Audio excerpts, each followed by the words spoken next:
en la Fundación decimos es la síntesis perfecta entre la academia y la gestión. Y Pedro, te damos la bienvenida para tu conferencia magistral, esta conferencia magistral que está transmitiéndose en vivo por el canal de YouTube de la Fundación y por la página oficial del foro, y por alrededor de 40-45 minutos, pero en la dinámica que tú quieras, te vamos a escuchar para que nos des algunas pistas, algunas ideas. Esto va a quedar grabado y posteriormente también se va a estar difundiendo, como dijo Pedro del Piero, a nuestros 18.000 vínculos. Y nos interesa escucharte para después eventualmente que Daniel y Pedro te puedan hacer alguna reflexión, algún comentario. Tenemos en total casi una hora, así que en nombre de la Fundación, muchísimas gracias por tu generosidad. Gracias a la pandemia no tuvimos que pagar un pasaje de avión y lamentablemente nos ahorramos el hotel y todas esas cuestiones, pero en serio, muchas gracias porque tu tiempo es muy valioso y te doy formalmente la bienvenida, Pedro. Muchísimas gracias, Gastón. Bueno, habría estado mucho mejor con vosotros ahí en Buenos Aires que aquí en Madrid, ¿no? Daniel y Pedro ya me han quitado la conferencia, ya han dicho lo más importante y lo que había que resumir, ¿no? Yo voy a intentar vestirla un poco durante estos 40 minutos y complementar cosas. Pero fíjate, Daniel, una cosa tan importante que has dicho, ¿no? La identidad del AMBA sois vosotros, ¿no? Es decir, todas las ciudades, todas las metrópolis son como los ordenadores, tienen su hardware y tienen su software. El hardware pues son las casas, las calles, las infraestructuras, las tuberías, las autopistas y los trenes, ¿no? El software somos nosotros, somos los ciudadanos de esa metrópolis. Y lo importante en un ordenador no es el hardware, que vale pues $1.000 o $2.000. Lo importante es el software, lo importante es lo que hay dentro, que somos nosotros. Y voy a ir un poquito más allá incluso. Ese software se compone de dos partes, de los programas y del data bank, de los datos que hemos metido y de los programas con los que operamos, ¿no? Pues nosotros, el software de la Metrópolis, la Soft City o la Soft Metrópolis, somos iguales. Tenemos el Data Bank, que son los recursos humanos, que es la suma de todos nosotros, 50 ingenieros igual a 50 ingenieros, pero el software es lo que hace operar esos ingenieros entre sí, y son los recursos sociales, y es lo que hace que esos 50 ingenieros, en lugar de producir como 20, produzcan como 80. Es decir, y eso lo llamamos recursos sociales y también lo llamamos inteligencia colectiva. La capacidad de trabajar juntos por un bien común y un elemento multiplicador al cual ha hecho Pedro mención diciendo que si Buenos Aires funciona, para que Argentina funcione, Buenos Aires tiene que funcionar, ¿no? Y es ese efecto multiplicador que tiene sobre el conjunto del país la capacidad de liderazgo y de la inteligencia colectiva de Buenos Aires. Bueno, ya me he enrollado un poco, vamos a pasar directamente a las diapositivas. Share. Bien. Yo me voy a mojar. Como no pertenezco a ninguna institución pública, ya como el Banco Mundial o la Unión Europea o cualquier cosa, puedo decir lo que pienso. Y además me gusta decir las cosas de manera muy clara para que la gente esté de acuerdo o en desacuerdo. No intento ir con paños calientes, ¿no? Por lo tanto, voy a hablar de cosas que a lo mejor van a molestar, a lo mejor van a hacer pensar, a lo mejor van a generar otras ideas, y en eso creo que consiste. Ya por de pronto, en esta primera diapositiva, que la retomaré al final de la intervención, como podéis ver, ya pongo los tentáculos de ese pulpo que va invadiendo la periferia de Buenos Aires y que controla a través de sus tentáculos ese territorio al que va invadiendo, ¿no? Pero eso llegaría al final. Un poco para poner un poco el marco general, tenemos que saber que el tema metropolitano, el conflicto, los problemas metropolitanos es un problema absolutamente nuevo, que solo tiene 70 años, por eso lo estamos hablando en este momento y por eso estamos preocupados de cómo articular esas metrópolis, porque a lo largo de la historia de la humanidad no ha habido más que 3 ciudades que tenían más de 700.000 habitantes, que eran Roma, Pekín, Beijing y Londres en el siglo XIX. Y por lo tanto, eso que a lo largo de 6.000 años han sido 3, ahora son 500. Y ahora en esas ciudades de más de 1 millón de habitantes vive el 24,5%, es decir, el 25% de la humanidad, es decir, que de cada 4 seres humanos, 1 vive en las metrópolis. Y esas metrópolis son, en estos momentos, ya 500, han crecido después de la Segunda Guerra Mundial, de 3 a 500, y además son los motores económicos del mundo y de los países a los que pertenecen. Y si esas metrópolis no funcionan, el país al que pertenecen no funciona. Esas metrópolis, que son el 25% de la población del mundo, producen el 75% de la producción del Producto Interior Bruto del mundo. El 25% produce el 75%. Quiere decir que un ciudadano metropolitano produce 16 veces más que un ciudadano no metropolitano. Por lo tanto, las metrópolis son los motores de los países y son, estoy hablando de renta per cápita, de producción per cápita, son los motores de los países y los países están en el mundo en función de la eficacia de sus metrópolis. Un ejemplo, Singapur, que es un país metrópolis, al ser un país metrópolis, no tener país detrás, se pone en la cabeza de la productividad, de la eficacia de las rentas per cápita del mundo, por encima de los demás países, ¿no? Tengo ahí a la derecha una imagen que no consigo ver. Ahora, he quitado las imágenes de nosotros, ¿no? Esos datos que he puesto ahí al lado es la situación de Argentina. Buenos Aires, tengo entendido por las informaciones que me han dado, es una población de un 44% del país. Tiene un PIB per cápita de un 70% más que el resto del país, que lo que no es Buenos Aires. Y el peso de Buenos Aires en el PIB, en el Producto Interior Bruto de Argentina, es del 58%, prácticamente el 60%. Si estos datos... He tenido conflicto encontrando estos datos. He encontrado datos a veces contradictorios. Por ejemplo, en el tema del peso de Buenos Aires económicamente en Argentina, he encontrado datos del 40%, del 60% y hasta del 80%. He querido adoptar lo más intermedio, pero si me equivoco, por favor, hacer esos datos bien. Pero yo creo que el mensaje general es adecuado. No estoy consiguiendo pasar esto. Bien.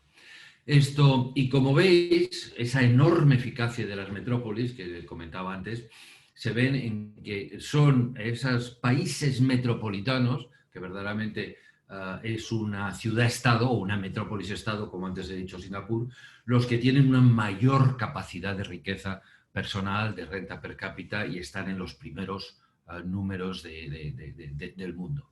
Y ya los demás países, fijaros, también son países relativamente pequeños, como puede ser Suiza o como puede ser Holanda, que son países metropolitanos. La fuerza de esas metrópolis es tal, y no me voy a extender en cifras demasiado largas, pero sí el concepto de que las metrópolis son los motores de los países y si esas metrópolis no se sabe funcionarlas, ese país no funciona. Si vemos ciertas metrópolis americanas, tienen la capacidad productiva de países enteros. Por decir, Los Ángeles, San Diego, tiene el Producto Interior Bruto de España. Dallas tiene el Producto Interior Bruto de Argentina. Madrid tiene el Producto Interior Bruto de Perú. París es 2 veces Colombia, etcétera, etcétera, etcétera. Es decir, ya las metrópolis se comparan a los países, las metrópolis producen como los países, no son ya ciudades, son verdaderamente países con la complejidad de gestión que tiene un país. Si cogemos, por ejemplo, y estos son datos, por ejemplo, aquí aparece Buenos Aires pues con un 80% del Producto Interior Bruto de Argentina, ¿no? Y estos son datos sacados de diversas estadísticas, pero fundamentalmente las Naciones Unidas, del Banco Mundial, del Fondo Monetario Internacional, etcétera, para componerlo, ¿no? Aquí tenemos en negro lo que son países, y en rojo lo que son metrópolis. Y entre las 100 unidades territoriales más productivas, más potentes del mundo, pues veis aquí que hay en rojo hay 46 metrópolis, es decir, que de las 100 unidades productivas más importantes del mundo, ya 46 son metrópolis. Y si cogemos las 100 siguientes, la proporción metropolitana es mucho más amplia que la de los países. Y si esas metrópolis fueran países, pues Tokio sería el país número 14, Nueva York el 15, etcétera, etcétera. Vemos que aquí Argentina está el 33 y Buenos Aires el 45. Y esta complejidad, este paralelismo entre metrópolis y países, tengo interés por remarcarlo. Si cogemos estas grandes metrópolis del mundo, como puede ser Nueva York, o Los Ángeles, o Londres, o París, vemos que los metemos en Holanda, en los Netherlands, y se convierten en un país, es decir, tienen el tamaño, la potencia, el número de población de esos países. Bueno, Dinamarca son 6 millones de habitantes y Madrid, metrópolis, son 6 millones de habitantes. Y ya no digamos Buenos Aires con 12 o con 15, como he visto en algunas cifras. Esas metrópolis son mucho más eficaces y ahí, Pedro, tendríamos que discutir. Esta charla es verdaderamente para introducir un tema donde hay muchos elementos de discusión, porque antes has comentado esa necesidad de descentralización de Buenos Aires. Sí, pero cuidado, porque cuanto más grande es una metrópolis, más eficaz es. Se produce un elemento multiplicador, producto de las economías de escala, que todos sabemos, ¿no? Pero se produce un elemento multiplicador por la talla si se gestiona bien. Esto es un gráfico de George West, que ha estado estudiando estos temas en metabolismo, en cómo funcionan los animales, las metrópolis, la economía, etc.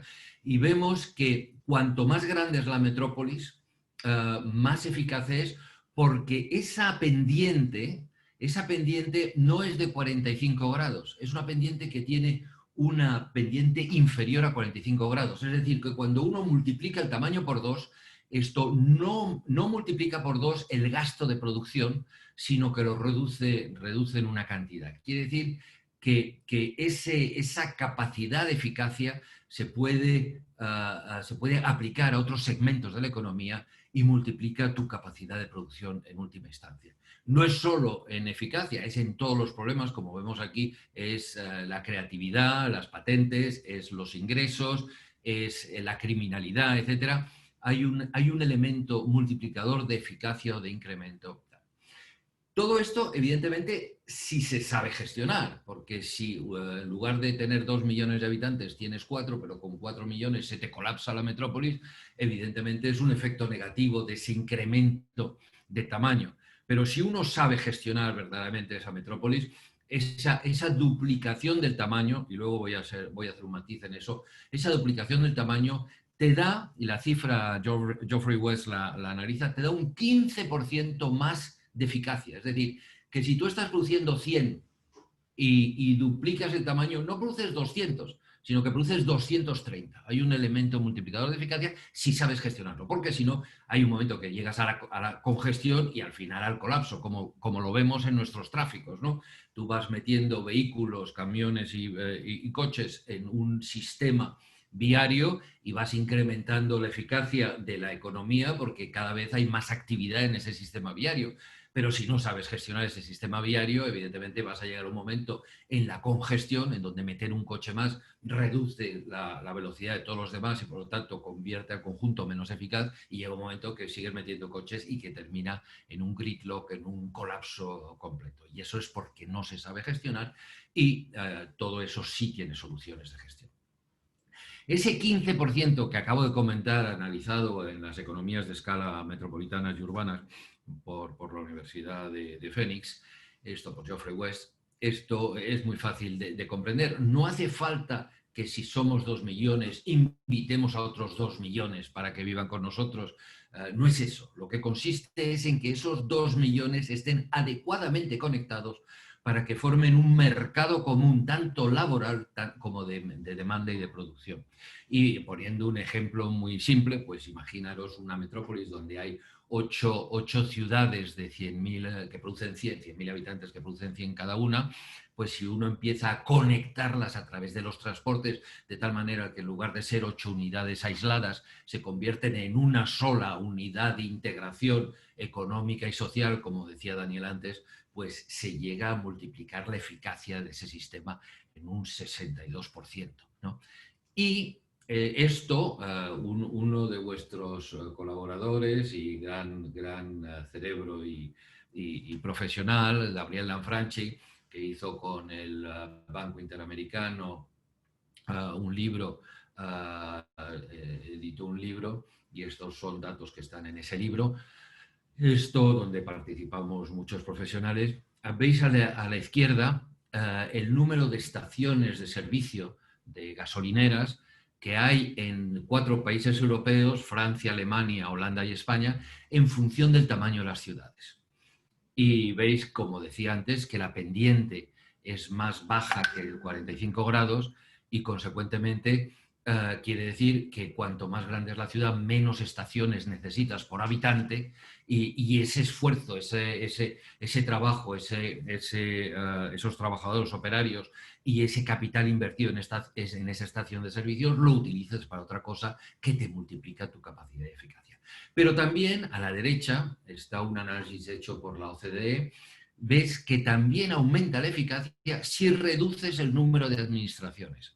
Es decir, si tienes una capacidad de gestión integrada que requiere menos subdivisión, atomización del sistema administrativo, ahí también se produce un 6% de eficacia, de incremento de eficacia cuando se reduce el número de administraciones por la mitad. Todas estas metrópolis, que son, como digo antes, los motores del mundo y los motores de la producción y el motor del futuro, porque están creciendo y cada vez están teniendo más poder, podemos decir que hay 3 tipologías de país para gestionar estas metrópolis. Y Argentina está claramente en una de las tipologías. Es en la tipología de que esa metrópolis capital está alrededor del 60% del PIB del país. Luego hay países con el 5%, sus metrópolis, y esos países, pues por ejemplo Alemania, Frankfurt es un 6%, o China, Shanghái es un 6%, o Italia, Milán es un 6%.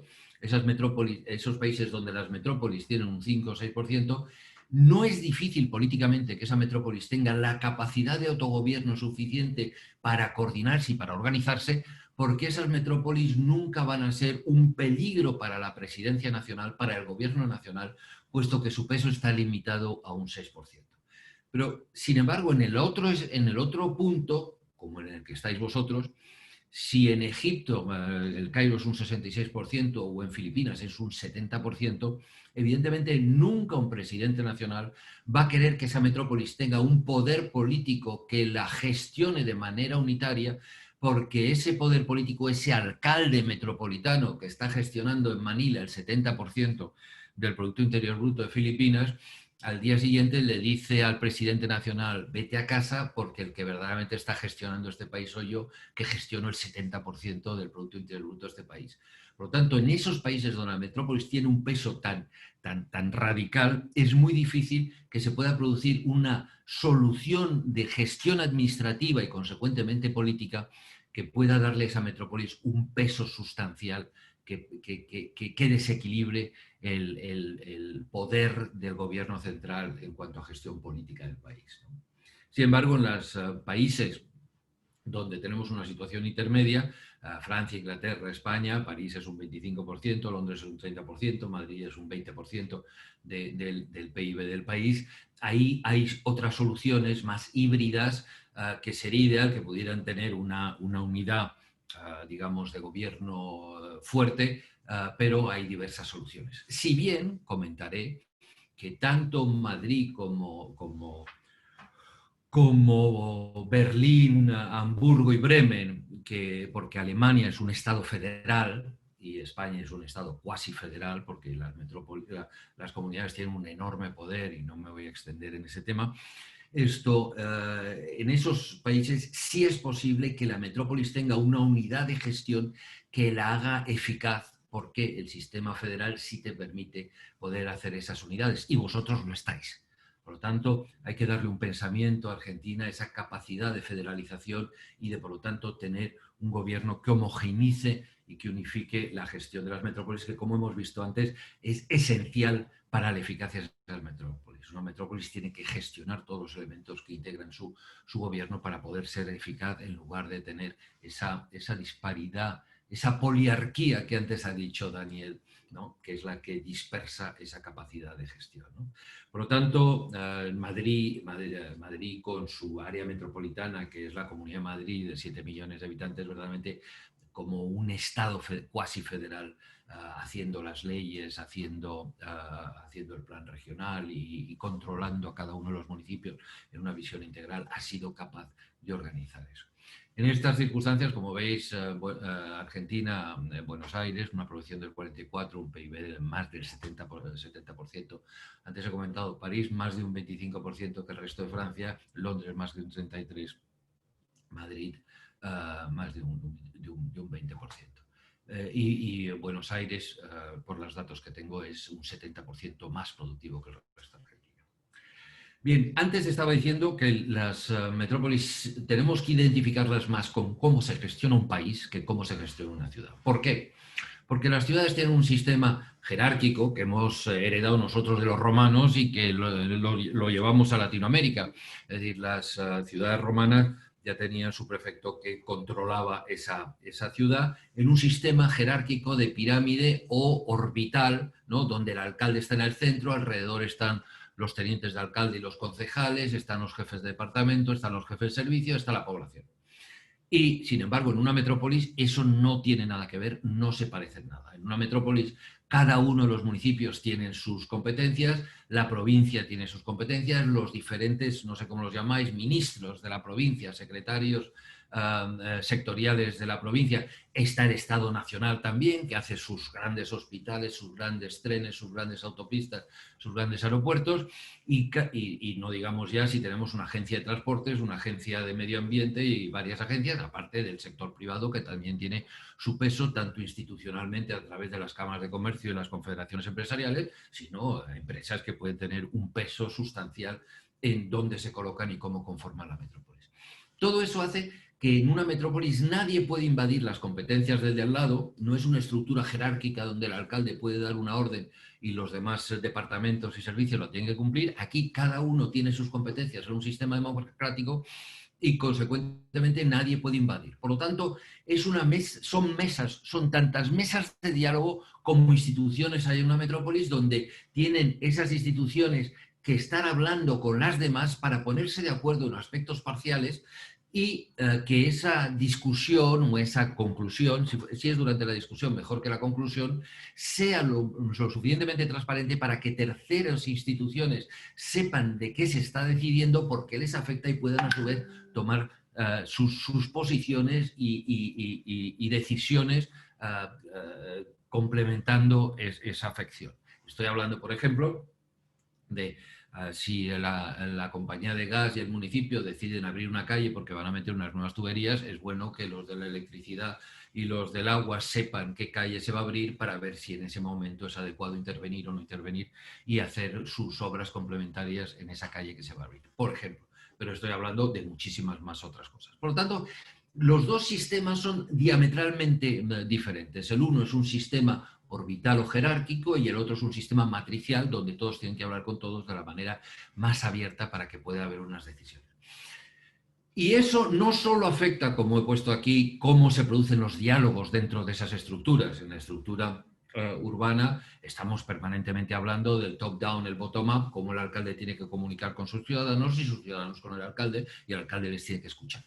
Bueno, pues en una metrópolis no. Es un diálogo entre pares que tiene que producirse de una manera desconcentrada, y donde esos diálogos con respeto absoluto a las competencias de cada uno tienen que tomar unas derivadas que coincidan y que puedan ser aprovechadas por los demás en una estructura mucho más abierta y mucho más flexible. Y la manera de planificar también no tiene absolutamente nada que ver. Los planes generales, no sé cómo los llamáis vosotros, en Colombia los POTs, los planes de ordenación del territorio, que se hace, es un diálogo entre el sector público, que es el municipio que hace el plan, y el sector privado, que es el que sufre o que va o se va a beneficiar de ese plan. Y por lo tanto, el sector público define cuáles deben ser los usos de esos diferentes solares, de esos predios en el sistema urbano, y dialoga con ese sector privado porque les está generando derechos y deberes, y es un diálogo entre el sector público y el sector privado. En las metrópolis nada que ver. No es un diálogo entre el sector público y el sector privado. Es un diálogo entre aquellas instituciones que están implicadas en un proceso metropolitano, que suelen ser la mayoría públicas, y por lo tanto es la Agencia del Agua y la Agencia de Transportes y el municipio y el secretario de Vivienda de la provincia y el ministro del Ministerio de Sanidad de la Nación, los que tienen que coordinar esas diversas políticas con respeto, como digo, cada uno de ellos.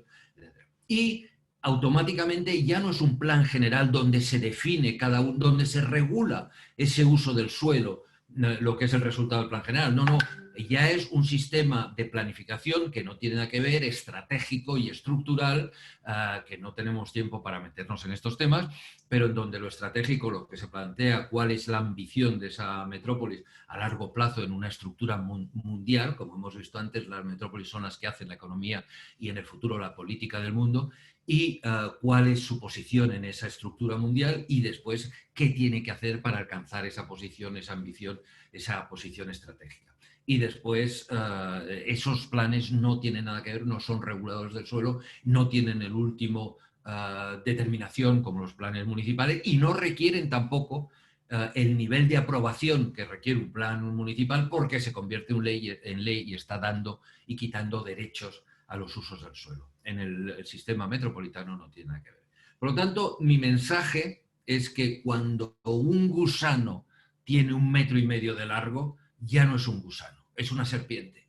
Y desde luego lo que uno no puede pretender es gestionar una serpiente como gestiona un gusano, porque te va a ir muy mal con la serpiente. Y ese es uno de los problemas que tenemos los profesionales, que creemos que una metrópoli es como un gusano pero grande, y que, bueno, pues consiste en hacer los planes o en hacer la gestión como lo hacemos para las ciudades, pero luego pasa lo que pasa y tenemos los problemas que tenemos, que nuestras metrópolis están llegando a niveles de congestión, que antes he dicho, pero no es porque sean grandes, es porque no sabemos gestionarlas, porque si se sabe gestionarlas no tienen por qué llegar a esos niveles de congestión. ¿Cómo se estructura administrativamente una metrópolis? Como he dicho antes, como los países. Y los países solo tienen 3 maneras de estructurarse, y una no funciona. Los sistemas constitucionales de los países son solo 3, o es unitario, o es federal, o es confederal, ¿no? Y en el unitario tú puedes tener dos sistemas, ¿no?, dentro del unitario. Uno donde todo se decide en el gobierno central, los ministerios lo deciden, que es el sistema centralizado, y luego tú puedes tener un sistema descentralizado, en un sistema unitario, como por ejemplo Francia, donde el presidente nombra unos préfets que coordinan la gestión de los ministerios centrales dentro de cada uno de los departamentos, y que coordina, como digo, en ese territorio cuál es la implicación de los ministerios. Porque si no, puede llegar el ministro de Sanidad, que hace un hospital aquí, y el ministro de Carreteras, que hace una autopista allí, y no hay manera de que las ambulancias lleguen al hospital, porque la carretera y el hospital están en lugares dispersos, ¿no? Y entonces eso, a través de vuestros jefes, los coordina. Luego está el sistema federal, que es el vuestro y que es el de muchos otros países, como veremos ahora, donde la diferencia entre el federal y el confederal es que en el federal la soberanía está en el centro, la soberanía es del país, es de Argentina, o es de España, o es de Alemania, y en el confederal son los miembros de esa confederación los que detentan esa soberanía. Por ejemplo, Europa es en estos momentos una confederación, y eso hace que los países que pertenecen a Europa pueden ser miembros de Europa o no en función de lo que decidan y véase el Brexit, ¿no? Estos tres sistemas son los que se aplican también a las metrópolis. En estos momentos en el mundo, pues fundamentalmente son países federales y países unitarios, en azul los unitarios y en verde los federales, pero a lo largo de la historia de la humanidad hemos tenido muchas confederaciones. Los griegos eran una confederación, la Liga Hanseática Alemana del norte de Europa era una confederación, Estados Unidos cuando se fundó era una confederación y después se convirtió en una federación a través de una guerra civil. En Latinoamérica habéis tenido muchos intentos confederales y Europa, como he dicho antes, es una confederación. Y las confederaciones funcionan, mejor vale tener una confederación que no tener nada, pero las confederaciones funcionan durante un tiempo y al final dejan de funcionar. Por lo tanto, aquellas metrópolis que se están conformando como una confederación, y hay muchas, porque una confederación parece que respeta la autonomía de los miembros de esa confederación, y hay muchas metrópolis que se están organizando, entre otras en estos momentos están en una vía paralela a la vuestra, Bogotá. Bogotá está intentando crear su propio sistema metropolitano y lo está planteando de una manera confederal porque no molesta a nadie, no molesta a los 50 alcaldes que puedan integrarse, de bueno, pues si esto no me gusta me voy. Bueno, esas confederaciones a lo largo no funcionan y ya sabéis los problemas que estamos teniendo en Europa, porque hace 14 años no supimos convertirnos en una federación cuando hubo la posibilidad de una nueva Constitución Europea que nos habría convertido en una confederación. Entonces, en los sistemas metropolitanos, quitando el sistema centralizado, donde las decisiones se toman en el Ministerio Central y cada uno las toma como quiera, que hemos dicho no funciona, quitando el sistema confederal, que es la sumatoria de los municipios y que no tienen ni presupuesto ni competencias necesarias para hacer frente a las necesidades de una metrópolis,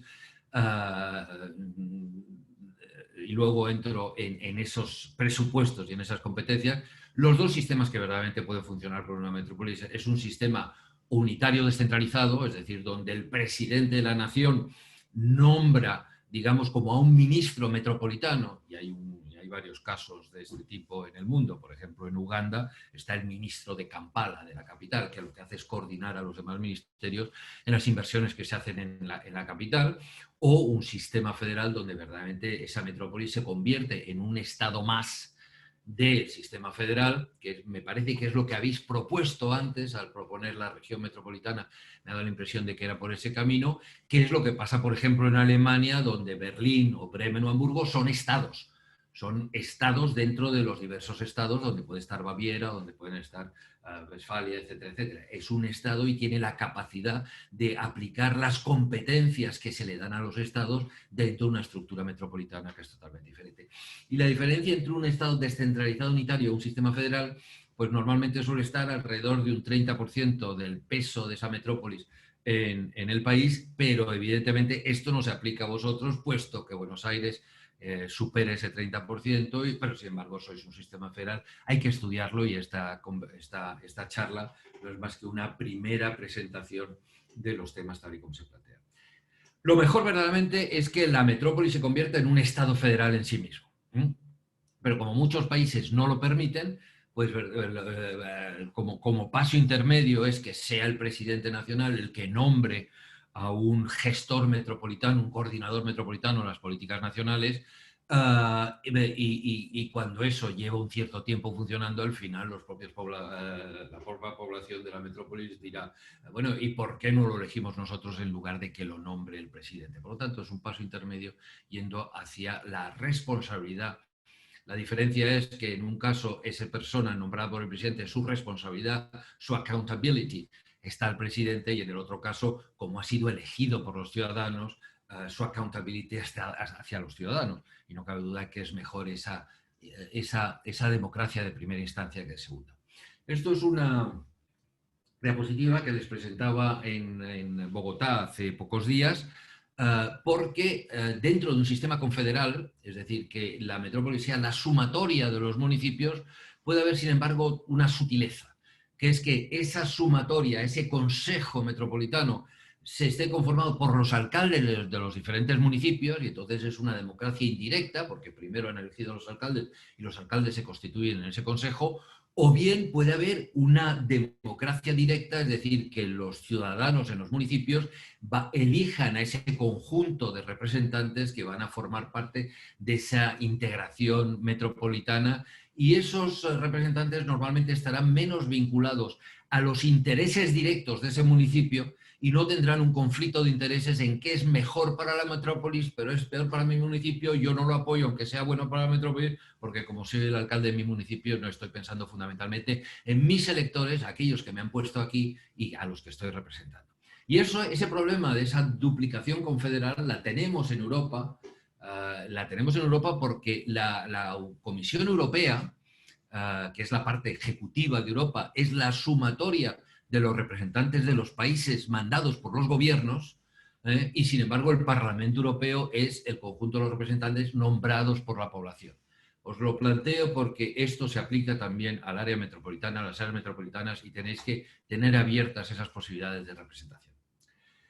Las metrópolis en realidad se gestionan con dos instrumentos: las competencias que va a tener esa institución metropolitana y los puestos y los presupuestos que va a tener. Dicho en plan humorístico, pues es el palo y las zanahorias de la manera en que uno dirige un burro, pero en este caso es cómo se gestiona una metrópolis: competencias y presupuestos. Y entonces lo digo porque quiero entrar en el tema presupuestario, que es un tema que normalmente se entiende como mágico y obtuso, como de grandes especialistas, y como nos afecta a todos tenemos que entenderlo desde el principio para comprender que una metrópoli sin presupuestos no se puede gestionar y no funciona. Los países que funcionan en el mundo tienen un sector público que está entre el 30 y el 50% del Producto Interior Bruto Nacional. Es decir, el sector privado necesita un sector público porque necesita una serie de productos, de bienes indivisibles que son requisito para poder operar, ¿no? Digamos, en plan muy básico, pues una industria, para cuando salen los camiones de su predio cargados, pues tienen que estar las calles asfaltadas y tiene que poder circular para llegar a los mercados, ¿no? Consecuentemente, esa parte de los indivisibles públicos son necesarios. Y los países que funcionan bien, funcionan entre un 30 y un 50% de ese producto. No me voy a extender en las consecuencias de ir más allá o ir más acá, pero sí quiero compartir con vosotros que, fijaros, estos son los porcentajes de sector público en los países europeos e incluso en Estados Unidos. Habéis visto que ahí he metido a Argentina, que tiene un 40,4%, 40,45% de sector público, por lo tanto está entre esos países desarrollados en estos mecanismos, pero fijaros que Estados Unidos, que es un país que no quiere sector público, que dice que todo lo tiene que hacer el sector privado y que el sector público tiene que ser lo mínimo posible, pues resulta que tiene un 37,1% del sector público.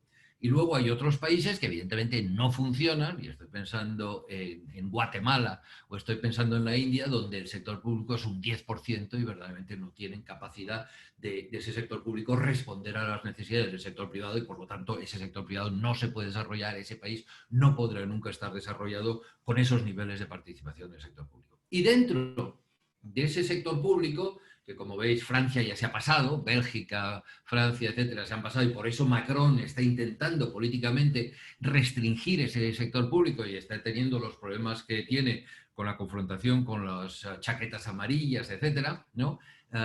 Los países desarrollados están en ese marco entre el 30 y el 50%. Pero después está también cómo ese sector público se reparte entre las diferentes administraciones, la administración central o las administraciones locales, que pueden ser o las provincias o pueden ser los municipios.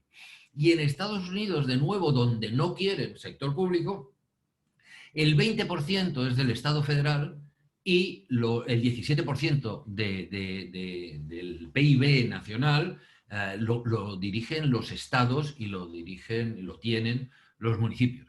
Claro, cuando tú te encuentras con un país como Estados Unidos, donde aunque no se quiere el sector público, se tiene, ¿no?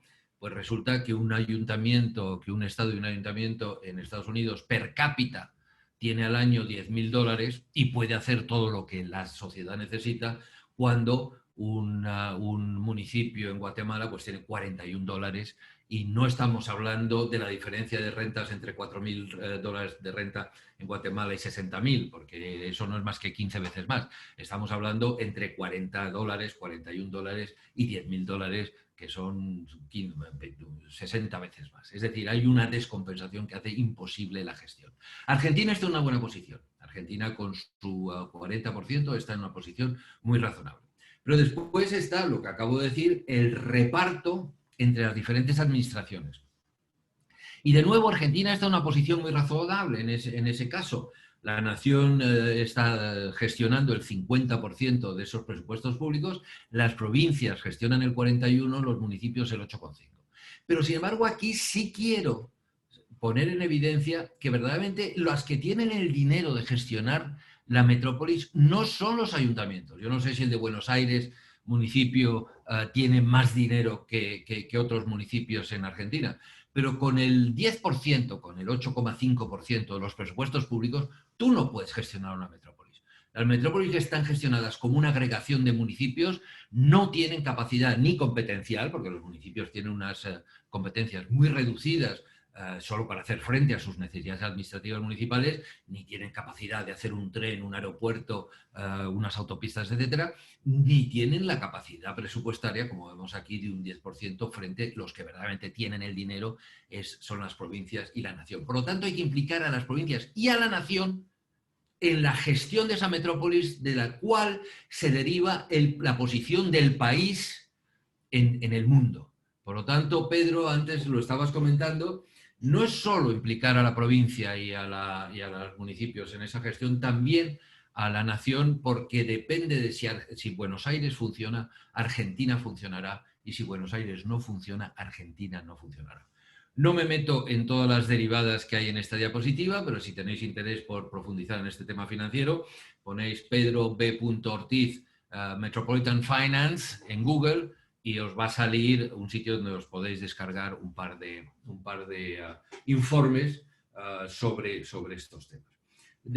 Para los que no son de Buenos Aires, para los que son de otros municipios, la regla básica es que unos municipios, una autoridad local, tiene que tener el 12% del Producto Interior Bruto y si uno lo aplica per cápita, lo que tiene que tener es el 12% del Producto Interior Bruto per cápita multiplicado por el número de esos ciudadanos. Y de esa manera cualquier municipio puede ver cuál debe ser más o menos su nivel. Cada país es diferente y al final de esos informes que os he comentado incluso viene una comparación por países y por las capitales de esos países.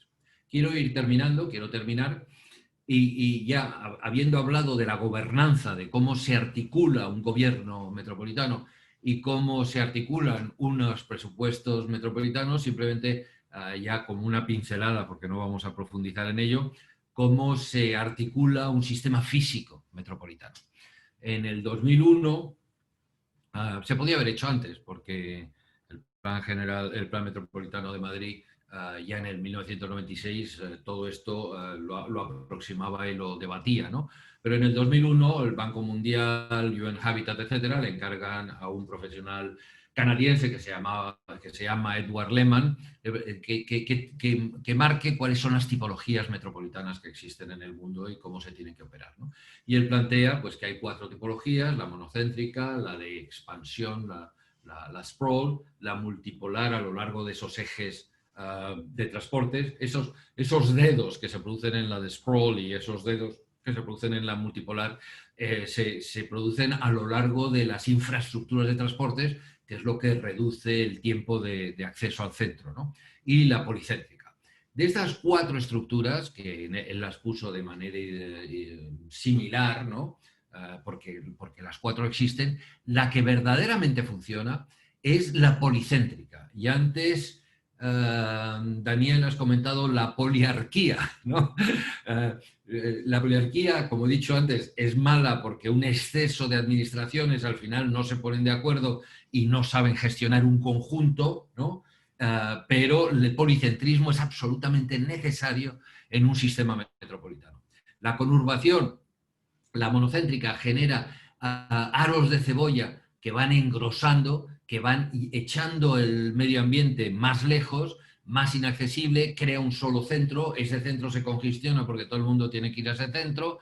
La monocéntrica ha demostrado son las metrópolis más congestionadas en este momento, y por dar un par de ejemplos, pues Mumbai se tarda 2 horas y media para llegar a tu puesto de trabajo, y en Bogotá pues se tarda 3 horas desde Soacha para ir a tu puesto de trabajo. Y esas metrópolis no han sabido gestionarse y han tenido un proceso de crecimiento metastásico en sus bordes de manera cancerígena y creando estas estructuras monocéntricas. La estructura de dedos sin grandes centros a lo largo de unas líneas de transporte, al final termina esos puntos intersticiales, esas zonas intersticiales rellenándose, y o eres Ámsterdam, Copenhague, con una gran capacidad de administración de controlar el uso del suelo, porque si alguien lleva unos ladrillos a un solar, inmediatamente la policía está a las 2 horas diciendo: ¿y usted qué está haciendo aquí? Pero en otros países, en el 70, el 80% de los países, se va colmatando de manera irregular y incontrolada esos intersticios, y terminamos con el modelo también monocéntrico de estructura. En el caso multipolar, que ya es más sofisticado y se produce en muchos países a lo largo de grandes infraestructuras de transporte, pero se colmatan, se merge, en inglés se dice to merge, se van aproximando hasta formarse un continuo urbano, y eso los países del norte de Europa, que son muy sofisticados en estos temas, tienen una legislación que prohíbe terminantemente en que esto se produzca, porque eso rompe la continuidad del medio ambiente, que es una de las características esenciales de una metrópolis sana, que el medio ambiente tenga una continuidad y penetre en la metrópolis hasta los lugares más profundos, de tal manera que se reduzca a lo máximo el tener parques urbanos encerrados en sí mismos, que en realidad son macetas urbanas, puesto que no tienen la biodiversidad de la continuidad. Por lo tanto, esto la legislación norteeuropea lo tiene muy estudiado y lo prohíbe. Y la que funciona es una estructura policéntrica, en donde cada municipio mantiene su identidad, pero todos trabajan de una manera común en un mercado común metropolitano, tanto laboral como económico, y donde los espacios intersticiales entran los parques, entran los ríos, entra una actividad no solo de protección medioambiental, sino también puede ser agrícola, aunque eso tiene sus dificultades y podríamos discutirlo durante horas, pero es la que verdaderamente funciona, donde se articula esa metrópolis no a través del coche privado, no a través del carro privado, sino a través de unos sistemas de transportes de gran capacidad, que por encima de 3 millones de habitantes son fundamentalmente los transportes de ferrocarriles, tanto metro como tren de cercanías, los que verdaderamente articulan estas grandes metrópolis, y todas las grandes metrópolis del mundo lo tienen como vosotros lo tenéis, ¿no? Por lo tanto, este es el modelo que verdaderamente funciona, sobre el cual estamos construyendo las metrópolis desde hace ya años, y en Buenos Aires tenéis este modelo. Tenéis el Mar del Plata con ese eje, pero este es el modelo que se aplicaría a Buenos Aires, que Buenos Aires necesita desarrollar. Y sin embargo, yo que he estado con frecuencia, la última vez que estuve físicamente con vosotros creo que fue hace 3 años, pero que he estado interviniendo durante este año también a través de Zoom con varias de vuestras instituciones, y sin embargo creo que estáis todavía pensando en una estructura orbital de la metrópolis de Buenos Aires, cuando verdaderamente el territorio de Buenos Aires no es orbital, está claramente marcado por esa línea que es la de la costa, y los diferentes afluentes, los diferentes riachuelos, los diferentes ríos que van perpendiculares a la costa, y tenéis clarísimamente una estructura reticular y no circular. Otra cosa es la neurosis de una doble personalidad, una personalidad del territorio que es con esos ejes tan claros perpendiculares, pero después existe una expansión a veces incontrolada de esos tentáculos, de ese pulpo que a lo largo de esas vías que pueden ser radiales va creciendo, y de manera que va comiéndose progresivamente esa periferia de una manera, como he dicho, de conurbación metastásica.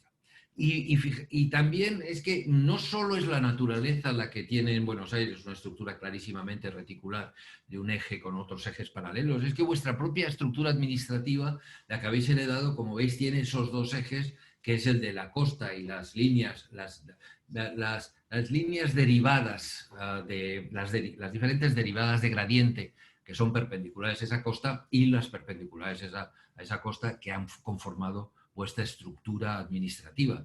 Y cuando uno incluso entra dentro de la localización de los diferentes municipios y sus centralidades, pues de nuevo vuelve a salir una estructura reticular como una estructura natural. Y cuando uno ve cómo se han diseñado esos municipios y esas vías dentro de los municipios, de nuevo vuelve a surgir esos dos grandes ejes estructurantes de Buenos Aires. Por lo tanto, yo creo que ese Buenos Aires, que ahora ya se convierte en esa gran estructura metropolitana que estáis planteando desde el punto de vista administrativo, tiene que tomar conciencia que Buenos Aires no es un círculo ni son unas radiales, sino que eso es la parte, digamos, no consciente, pero el ADN, el ADN verdaderamente de Buenos Aires tiene esa estructura reticular. Y por lo tanto, mi mensaje desde el punto de vista físico, aparte del de la gobernanza y aparte del financiero, mi mensaje físico es que Buenos Aires no debe ser un pulpo que se vaya comiendo su territorio alrededor, sino que ese pulpo lo tenéis que convertir en brochetas y hacer una parrillada para ir comiéndolo una a una de una manera mucho más flexible. Es mucho más fácil de gestionar una metrópolis con una estructura de estas integrada, pero con sus partes que de manera dejarse comer por el pulpo. Y esto es todo. Muchísimas gracias. Bueno, Pedro, excelente. Muchísimas gracias a ti. Realmente siempre es inspirador escuchar, digo, uno tiene una mirada demasiado endogámica, ¿no? Y entonces es bueno tener gente como vos que nos hace mirar otras cuestiones. Por supuesto, como adelantaste, iban a haber un montón de reacciones y ese era el objetivo de esta charla.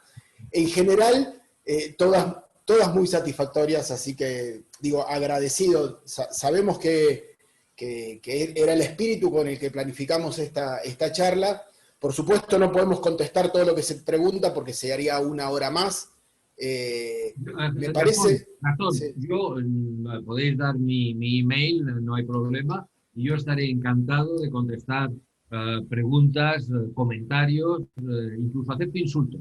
Estaré absolutamente encantado de entrar en comunicación con quien quiera dirigirse.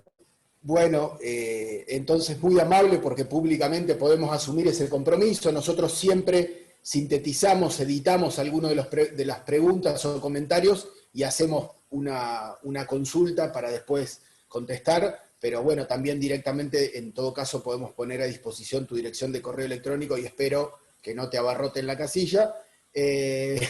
Pero la verdad, a mí me gustaría que Daniel y Pedro hagan una pequeña reflexión y o pregunta en ese orden, para luego sí que te despidas y además quiero completar un par de puntos más respecto del objetivo de esta conferencia, porque creo que esta conferencia atraviesa el resto de las mesas del foro, entonces digo, quería hacer también una síntesis respecto de eso. Pero, ¿cuáles son las reacciones respecto de la excelente presentación que nos hizo Pedro Ortiz, Daniel y Pedro Del Piero? En ese orden, por favor.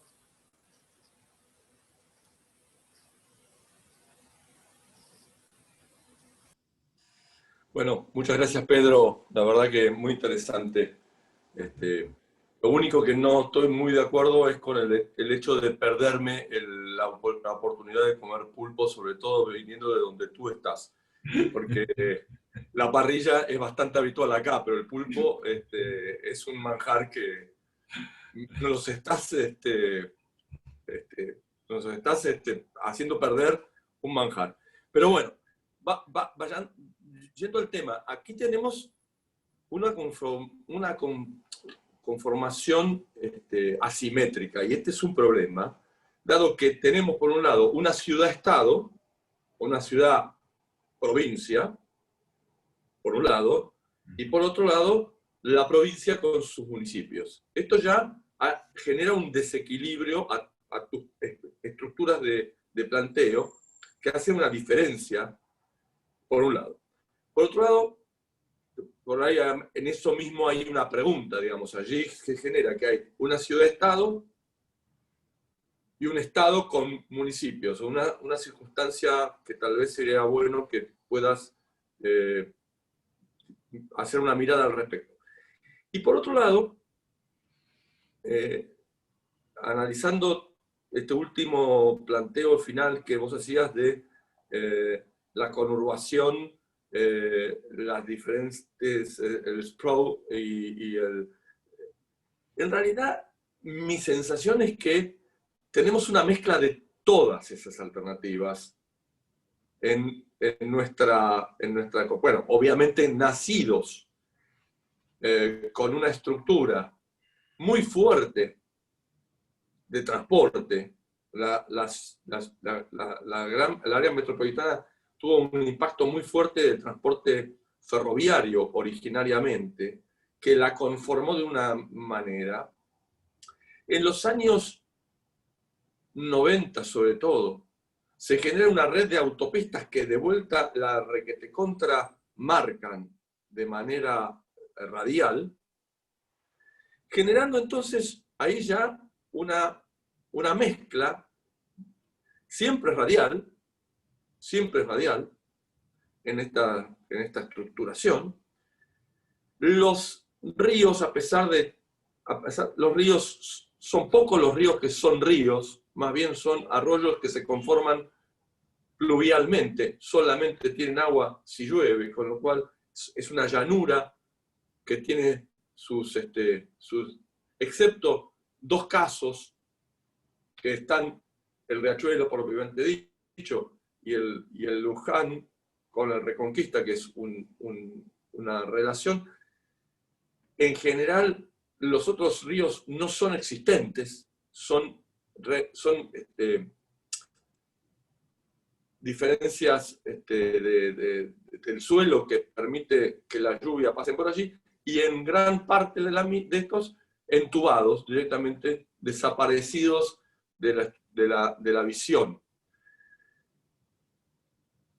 Entonces, mi sensación es que en esa relación geográfica y la estructuración que se ha dado por la incorporación de los medios de transporte, los sistemas de transporte, lo que ha originado es una mezcla originariamente conurbación más sprawl, y hoy una situación de que estos al mismo tiempo empieza a aparecer te diría que a muy finales del siglo XX, y sobre todo en un inicio de empezar a aparecer iluminarse centralidades dentro de la propia ciudad-estado y tibiamente todavía, pero algunos casos existen, dentro del área metropolitana de los 40 municipios. Es como que estamos en una situación de que todas estas situaciones que planteaba se están dando en el mismo momento. Esa es la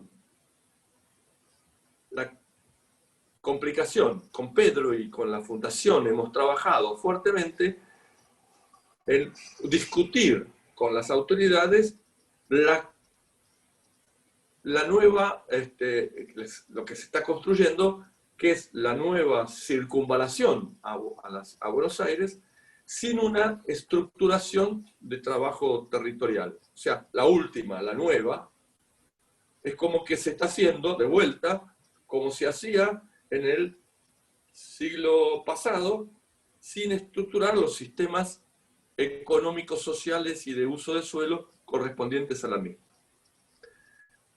Estoy haciendo una síntesis muy rápida de todo, pero me parece que es interesante tu mirada sobre, aunque sea estas grajeas de caos, que son los que están todavía en nuestra área. Pedro, antes de que me preguntes tú o que déjame contestar a Daniel, porque ha planteado temas importantísimos y yo he retenido 4. El conflicto entre ciudad-estado y estado-municipio, ¿no?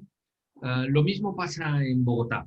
En Bogotá está Bogotá Distrito Federal, ¿no? Perdón, distrito, que tiene el poder de los departamentos, y está el departamento de Cundinamarca, Y Bogotá tiene 8 millones de habitantes y Cundinamarca tiene 2, y Bogotá tiene un presupuesto que es 20 veces mayor que el departamento de Cundinamarca. Entonces es como que se suban los dos a un barco donde uno pesa mucho y el otro es un flaquito, pues ese barco se va a hundir porque el gordo va a descompensar el barco. Entonces no sé cuál es vuestra situación, pero claro, lo que nos pasó a nosotros, no sé si gracias a Dios o por culpa de males anteriores, es que Alemania, la Constitución alemana de 1949, claro, debido a males anteriores como es la Guerra Mundial, ¿no? Y claro, es una constitución moderna que se da cuenta que ya existen ahí incipientes las metrópolis y convierte a Berlín, a Bremen y Hamburgo en metrópolis. Y la nuestra constitución española es de 1978, porque antes teníamos un dictador que se llamaba Franco, ¿no? Y también se da cuenta que existe en esa área metropolitana, y no te voy a explicar los debates sobre Madrid cuando se estaba constituyendo la Constitución, ¿no? Pero al final se decidió que Madrid tenía que ser una comunidad autónoma. Pero, fíjate, y esto sí se aplica ya a Buenos Aires y al Estado y a la provincia, que vuestra estructura administrativa es anterior a todos estos procesos. Por eso, en su momento, cuando se debió crear el Estado-municipio de Buenos Aires, que yo recuerdo cuando teníais un intendente nombrado por el presidente, no elegíais al alcalde, ¿no? Y eso es otro debate constitucional importante. Toda Buenos Aires entraba dentro de esa unidad administrativa seguramente, pero claro, la ciudad sigue creciendo e invade esos territorios de los bordes. A mí me ocurría, mi ciudad de Madrid ya había invadido, incluso con la Constitución del 78, Guadalajara y Toledo. La visión de Madrid incluía Guadalajara y Toledo. Pero bueno, lo que yo hacía era almorzar una vez al mes con el director general de urbanismo de Castilla-La Mancha. Una vez pagaba él, otra vez pagaba yo, y nos poníamos de acuerdo de manera informal, porque si llegamos a constituir una comisión que reúna a los alcaldes de no sé dónde y a los parlamentarios de no sé qué, no cuánto, habría sido un caos que nos comíamos una vez al mes, una vez en Toledo y otra vez en Madrid, otra vez en Guadalajara, y lo resolvíamos de manera informal. ¿Cómo lo debéis hacer vosotros? Pues yo no lo sé. Pero mi primera reacción, y lo siento, pues por estar diciendo tonterías, sería que tanto la provincia como la ciudad se convirtieran en una unidad administrativa, puesto que la ciudad ya es una metrópolis, ya ha superado su propio territorio y se está expandiendo por la provincia.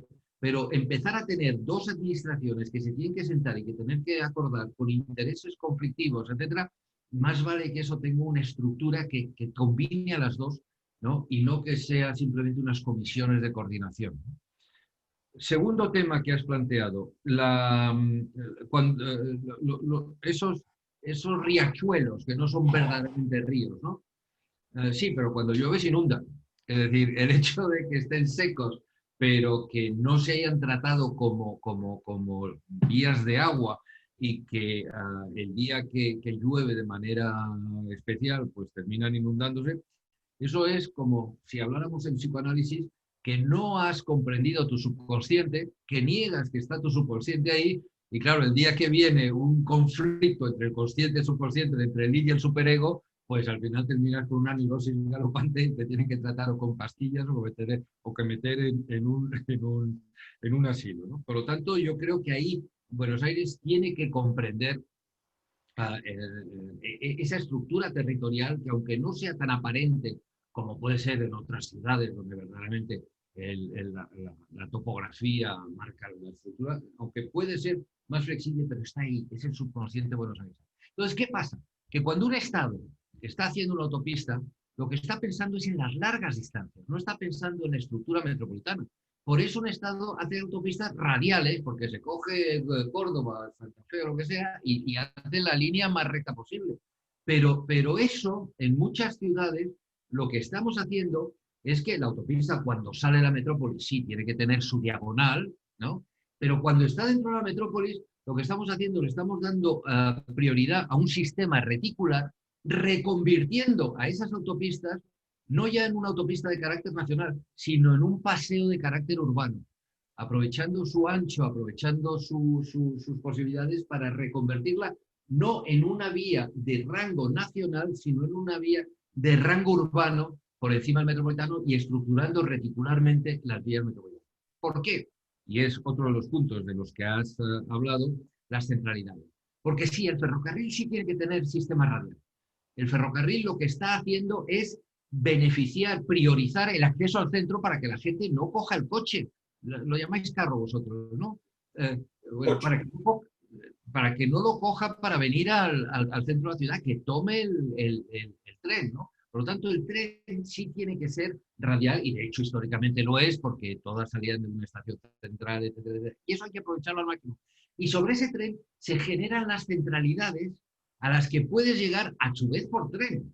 Es decir, que no necesitas la ciudad, funciona con ese policentrismo, ¿no? Al que puedes acceder a través del tren, y las ciudades del mundo que funcionan, las metrópolis del mundo que funcionan, tú llegas a tu puesto de trabajo entre 30 y 40 minutos. Yo suelo decir que si tardas más de una hora en llegar a tu puesto de trabajo, cambies de alcalde, porque claramente ese alcalde no está sabiendo gestionar la metrópolis, ¿no? Esto entre 30 y 40 minutos. Y todo y siempre a través de un sistema ferroviario. Tendrás que hacer un intercambio de tren, etcétera, pero todo eso está pensado informáticamente y lo haces en 30 segundos, ¿no? Y por lo tanto, esas centralidades de las que has hablado, que son buenas y que cuanto más fuertes mejor, porque es ese policentrismo, tienen que estar conectadas por tren, y lo que no tienen es que estar conectadas por autopistas, que tienen, sin embargo, que existir de manera reticular, porque esas autopistas, su función es la de homogeneizar la accesibilidad al territorio. Que cualquier parcela en la metrópolis, parcela, solar, etcétera, tenga la misma accesibilidad que cualquier otra, de tal manera que el propietario de suelo no controla el mercado de suelo. Y los mercados, como sabéis, no tienen que estar controlados por la oferta, sino por la demanda. Y esos son los mercados que funcionan, porque entonces, si la oferta controla, va a poner un precio de especulación y va a poner lo que quiere. Y eso no funciona ni socialmente ni económicamente. Por lo tanto, toda esta complejidad que yo encantado de sentarme con vosotros las horas que sea necesario, y lo discutimos y vemos cómo en otras metrópolis del mundo pues ha habido diversas situaciones que no han funcionado y otras que sí. Y normalmente uno aprende más de lo que no ha funcionado que de lo que sí ha funcionado, porque la solución de cada metrópolis es única, es personal, y más bien es evitar los errores de los demás que copiar éxitos que a lo mejor no son aplicables. Muchas gracias. Perfecto, muchísimas gracias, Pedro. Bueno, ya estamos en tiempo de descuento, pero vamos a tomarnos unos minutos más. Por favor, Pedro, tus 2-3 minutitos como para hacerle los comentarios y eventualmente la pregunta para la reacción de nuestro invitado internacional, por favor. Gracias, Gastón. No, básicamente yo voy a utilizar estos muy poquitos minutos para hacer un complemento técnico a lo que expuse políticamente. De paso, le comento a mi tocayo que le voy a hacer llegar materiales como para engancharlo más a fondo en esta preocupación que él tiene de cómo resolver Buenos Aires. Nosotros en el año 94, cuando justamente se autonomizó la ciudad de Buenos Aires, se hizo la ciudad autónoma, incorporamos en nuestra Constitución Nacional una figura que es la de las regiones. Está en el artículo 124 de nuestra Constitución. Y se generó un sistema que trae al federalismo argentino, que es muy profundo, es histórico, más allá de formaciones estructurales que solemos decir que Dios está en todas partes pero atiende en Buenos Aires, con lo cual estamos diciendo que somos más un Estado unitario que federal. Pese a ello, los presupuestos, la legislación y la ejecución presupuestaria, es decir, las tres manitos que tiene cualquier Estado, cualquier gobierno, siguen siendo, digamos, de la nación, de las provincias y de los municipios. O sea, concretamente, el dinero se junta federalmente, la regulación se dicta federalmente, y el poder de policía y la ejecución de las acciones de gobierno son federales, nos guste o no nos guste.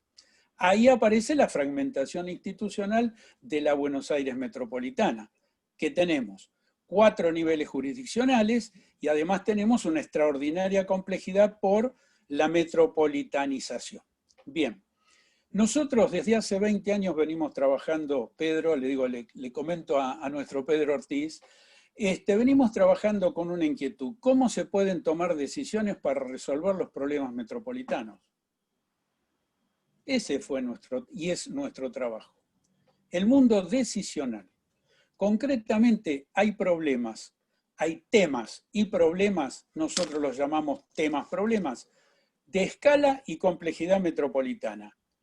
Dicho esto, hemos descubierto, y ya venía de antes, porque cuando nace la Fundación Metropolitana ya estaba incubándose al calor de la Constitución del 94, un modelo de gestión de cuestiones regionales, que dicho sea de paso, y es muy importante remarcarlo, es una estructura institucional que no genera autoridades en sentido lato, gubernamental, sino que genera un procedimiento a través de convenios para el desarrollo económico-social para que las autoridades legítimamente constituidas por el sistema del Estado de Derecho, por el sistema republicano y democrático que rige en Argentina, acuerden dar solución a temas que los superan por escala.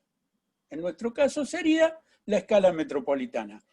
Por eso hice tanto hincapié en gobernador y jefe de gobierno, porque ellos son las unidades estaduales que el artículo 124 habilita para crear región. ¿Y qué va a hacer la región que se crea? Va a poner una agenda de problemas a encarar. El COVID, ¿qué hacemos con este bicho? Y se sentaron los tres, claro que predominó Nación, por un tema de recursos, por todo lo que explicó Pedro Ortiz muy bien. Hay una cuestión de esto, pero básicamente en la base, digamos, o básicamente la base, perdón, fundamentalmente el piso a partir del cual se parte en el acuerdo son los estados. Dicho esto, hay mecanismos del derecho administrativo para, por un lado, crear organismos, la propia Constitución lo dice. Pueden suscribir convenios para el desarrollo económico-social y crear los organismos para gestionarlo. Y nosotros tenemos SEAM, SEATEM, ACUMAR, etc. Tenemos experiencias interjurisdiccionales, con lo cual ahí se está dándole solución o intentando darle solución a los flujos. Cuando el problema metropolitano es un flujo, se crea un organismo para gestionar el flujo y eventualmente determinadas cosas como la aplicación de recursos pueden ser receptados y se aplican a gestionar el flujo. Cuando hay que construir una autopista que empiece y termina la construcción y es interjurisdiccional, hay un principio y un fin, están los acuerdos administrativos que cada jurisdicción firma. Vamos a hacer con usted, señor de la otra jurisdicción, esta autopista vamos a poner tal plata, la vamos a hacer en tanto tiempo, la vamos a controlar así, y cuando la terminamos la va a pasar a administrar el que corresponda, y juntos cortamos la cinta. Mire qué detalle para, digamos, los políticos. Dicho esto, redondeo con un especial agradecimiento. Digo, este fue un aporte conceptual al trabajo del panel y sobre todo, vuelvo a insistir, a compartir con mi tocayo para que sigamos profundizando este desafío de la institucionalidad.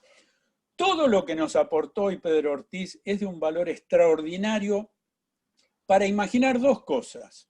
Una, ¿qué contenido se pone a esos acuerdos para el desarrollo económico-social, en términos de densidad, de centralidad, de flujos, de gestión, etc. Buenísimo eso. Dos, si a lo mejor un día podemos reformar la Constitución e incorporar en la Constitución la figura de las regiones, que es posible, la figura de las regiones, bueno, lo que escuchamos hoy va a ser oro en polvo también o insumo para ese trabajo. Es una reflexión, la dejo así, y la verdad que estoy muy, muy contento con este encuentro, porque hoy tenemos entre nosotros a un metro bonaerense más que se llama Pedro Ortiz. Muchas gracias por todo, encantado de haber estado con vosotros. Bueno, entonces, formalmente, Pedro, Pedro Ortiz, te agradecemos tu tiempo. Probablemente te lleguen algunas reacciones, comentarios, consultas.